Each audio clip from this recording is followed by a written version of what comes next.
So today I'm about to show you how to add AI-powered WhatsApp in N8N. First, open your N8N canvas and drag in a WhatsApp Business Cloud trigger.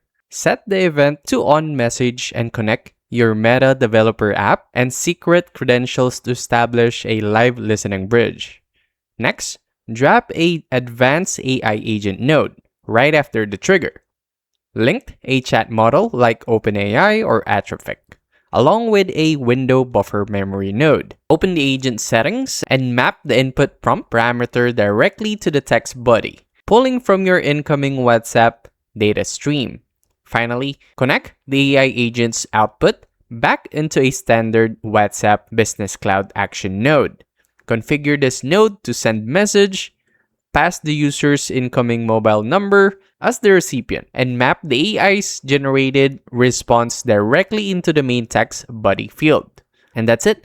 That's how to add AI-powered WhatsApp in N8N. If this helped you out, make sure to like, subscribe for more quick tutorials like this, and comment down below what other topics you want me to break down next. I'll see you on the next one.